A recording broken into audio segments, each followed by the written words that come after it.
اعوذ باللہ من الشیطان الرجیم بسم اللہ الرحمن الرحیم۔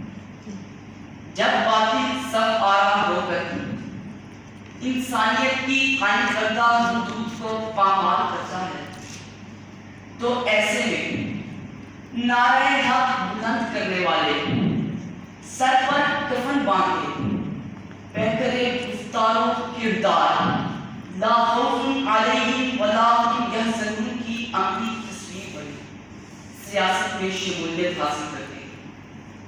جی ہاں ارباب المدانش، تاریخ کے اوراق سے پردہ اٹھائیے تو یہ بات روز روشن کی طرح عیاں ہوتی ہے کہ ایسی قومیں صفائے ہستی سے اس لیے مٹ گئی کیونکہ ان کی قیادت پست اور خود غرض تھی۔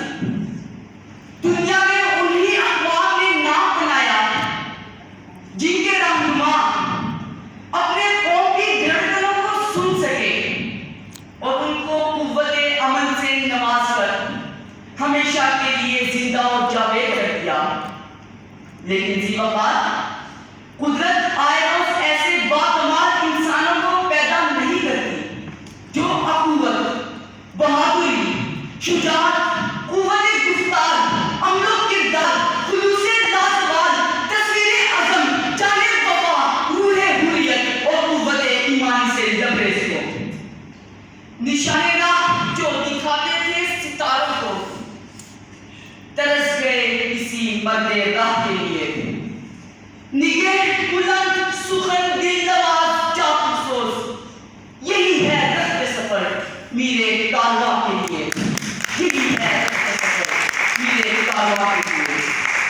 جی ہاں ارباب المدانش، قائد اعظم محمد علی جناح کی آواز مسلمانان بر صغیر کے دلوں کی دھڑکن بنی۔ نہ جانے اس آواز میں کیا جادو تھا یا مجنونانہ انداز میں ایک نعرہ مستانہ تھا کہ جس کو بلند کرنے والا محمد صلی اللہ علیہ وسلم کا دیوانہ تھا یا ایک بجلی کا کڑکا تھا کہ جس نے سوئی ہوئی قوم کو بیدار کیا، جس نے ثابت و جامد مسلمانوں کو لطف کرامہ سے آشنا کر دیا۔